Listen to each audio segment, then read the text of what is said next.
നിങ്ങൾ കേട്ടിട്ട് പോലുമില്ലാത്ത രസകരമായ സൈക്കോളജിക്കൽ ഫാക്റ്റുകൾ എന്താണെന്ന് നോക്കിയാലോ. ഒന്നാമതായി നമുക്ക് നോക്കാം, എന്തുകൊണ്ട് ചിലരെ ആദ്യ കാഴ്ചയിൽ തന്നെ ഇഷ്ടപ്പെടുന്നു. നമ്മുടെ തലച്ചോർ ഒരു വ്യക്തിയെ കണ്ടാൽ ഏതാനും സെക്കൻഡുകൾക്കുള്ളിൽ തന്നെ ഒരു ആദ്യ ധാരണ ഉണ്ടാക്കും. മുഖഭാവം, പുഞ്ചിരി, സംസാര രീതി, വസ്ത്രധാരണം എന്നിവയെ അടിസ്ഥാനമാക്കിയാണ് ഇത്. പിന്നീട് ആ ധാരണ മാറ്റാൻ പലപ്പോഴും ബുദ്ധിമുട്ടാകും. ഉദാഹരണം, ആദ്യമായി കണ്ട ഒരു വ്യക്തി ചിരിച്ചുകൊണ്ട് സംസാരിച്ചാൽ പിന്നീട് അദ്ദേഹം നല്ല ആളാണ് എന്ന് നാം കരുതാൻ സാധ്യതയുണ്ട്. രണ്ടാമതായി പറയാലോ, ആരെങ്കിലും നമ്മളെ നോക്കുമ്പോൾ അതെങ്ങനെ തോന്നുന്നു. ചിലപ്പോൾ തിരിഞ്ഞു നോക്കുമ്പോൾ ഒരാൾ ശരിക്കും നമ്മളെ നോക്കിക്കൊണ്ടിരിക്കും. നമ്മുടെ ചുറ്റുപാടിലെ സൂചനകൾ വേഗത്തിൽ തിരിച്ചറിയാനുള്ള തലച്ചോറിൻ്റെ കഴിവ് ഇതിന് സഹായിക്കുന്നു.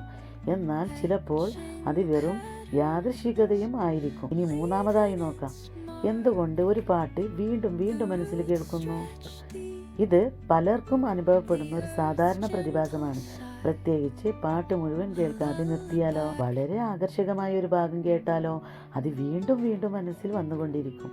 ഉദാഹരണത്തിന്, റീലിൽ 10 സെക്കൻഡ് മാത്രം കേട്ട ഒരു പാട്ട് ദിവസം മുഴുവൻ മനസ്സിൽ കറങ്ങാം. ഇനി നാലാമതായിട്ടുള്ള കാര്യം, ഉറങ്ങുന്നതിന് മുമ്പ് പഴയ ഓർമ്മകൾ കൂടുതൽ വരുന്നത് എന്തുകൊണ്ട്. രാത്രിയിൽ ശാന്തമായിരിക്കുമ്പോൾ പുറത്തെ ശ്രദ്ധ തിരിക്കുന്ന കാര്യങ്ങൾ കുറവായിരിക്കും. അതിനാൽ പഴയ അനുഭവങ്ങളും ഓർമ്മകളും മനസ്സിലേക്ക് കൂടുതൽ എളുപ്പത്തിൽ വരാം. അഞ്ചാമതായി, ഫോൺ വൈബ്രേറ്റ് ചെയ്തില്ലെങ്കിലും വൈബ്രേറ്റ് ചെയ്തതുപോലെ തോന്നുന്നത് എന്തുകൊണ്ട്. ഫോൺ നിരന്തരം ഉപയോഗിക്കുന്നവർക്ക് ചിലപ്പോൾ പോക്കറ്റിലെ ചെറിയ ചലനമോ വസ്ത്രത്തിൻ്റെ സ്പർശനമോ ഫോൺ വൈബ്രേഷൻ പോലെ തോന്നാം. ഇനി ആറാമതായിട്ടുള്ള കാര്യം, ചില മണങ്ങൾ പഴയ ഓർമ്മകൾ ഉടൻ കൊണ്ടുവരുന്നത് എന്തുകൊണ്ട്. ഒരു പ്രത്യേക ഭക്ഷണത്തിൻ്റെ മണമോ പെർഫ്യൂമിൻ്റെ മണമോ വർഷങ്ങൾക്ക് പഴക്കമുള്ള ഒരു ഓർമ്മ പെട്ടെന്ന് മനസ്സിലേക്ക് കൊണ്ടുവരാം. മണങ്ങൾ ഓർമ്മകളുമായി ശക്തമായി ബന്ധപ്പെടുന്നുവെന്നാണ് ഗവേഷകർ സൂചിപ്പിക്കുന്നത്. ഉദാഹരണം, അമ്മ ഉണ്ടാക്കിയ ഒരു ഭക്ഷണത്തിൻ്റെ മണം കിട്ടുമ്പോൾ ബാല്യകാലം ഓർമ്മ വരാം.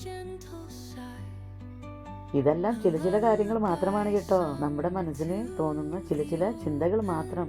ഒരുപാട് ചിന്തകൾ ഉണ്ടാവും, പക്ഷേ അതിൽ കുറച്ച് കാര്യങ്ങൾ മാത്രം നമ്മൾ ഇവിടെ സൂചിപ്പിക്കുന്നുള്ളൂ. ഇനി ഏഴാമതായിട്ടുള്ള കാര്യം, എന്തുകൊണ്ട് നമ്മൾ സ്വയം സംസാരിക്കുന്നു.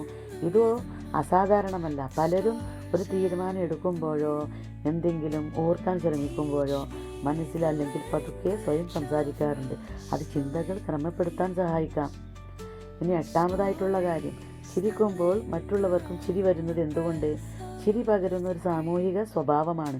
മറ്റൊരാൾ ചിരിക്കുമ്പോൾ നമുക്കും ചിരിക്കാനുള്ള തോന്നലുണ്ടാകാം, പ്രത്യേകിച്ച് അത് സന്തോഷകരമായ ഒരു സാഹചര്യത്തിലാണെങ്കിൽ. ഇനി ഒമ്പതാമതായിട്ടുള്ള കാര്യം പറയാം, എന്തുകൊണ്ട് മുഖം ഓർമ്മയുണ്ടെങ്കിലും പേര് മറക്കുന്നു. മുഖം തിരിച്ചറിയാനും പേരുകൾ ഓർമ്മിക്കാനും തലച്ചോർ വ്യത്യസ്ത രീതിയിൽ വിവരങ്ങൾ കൈകാര്യം ചെയ്യുന്നു. അതുകൊണ്ട് ഒരാളുടെ മുഖം ഓർമ്മയുണ്ടായിരിക്കാം, പക്ഷേ പേര് ഓർമ്മ വരാതെ പോകാം. ഇനി പത്താമതായിട്ടുള്ള കാര്യം, എന്തുകൊണ്ട് രാത്രി ചെറിയ ശബ്ദങ്ങൾ പോലും പേടിപ്പിക്കുന്നു. രാത്രിയിൽ ചുറ്റുപാടുകൾ ശാന്തമായതിനാൽ ചെറിയ ശബ്ദങ്ങളും കൂടുതൽ ശ്രദ്ധയിൽപ്പെടും.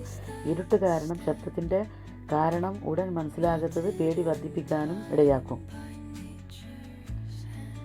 ഇനി നമുക്ക് ഈ വീഡിയോ അവസാനിപ്പിക്കാം. കുറച്ച് കാര്യങ്ങൾ, ഒരു 10 കാര്യങ്ങൾ ഞാനിതിൽ സൂചിപ്പിച്ചിട്ടുണ്ട്. ഇതിൽ നിന്ന് നിങ്ങൾക്ക് എന്ത് മനസ്സിലാവുന്നുണ്ടെന്ന് നോക്കൂ. ഇതിൽ ഏത് കാര്യമാണ് നിങ്ങൾക്ക് ഏറ്റവും കൂടുതൽ അനുഭവപ്പെടുന്നത്? കമൻറ്റിൽ എഴുതൂ.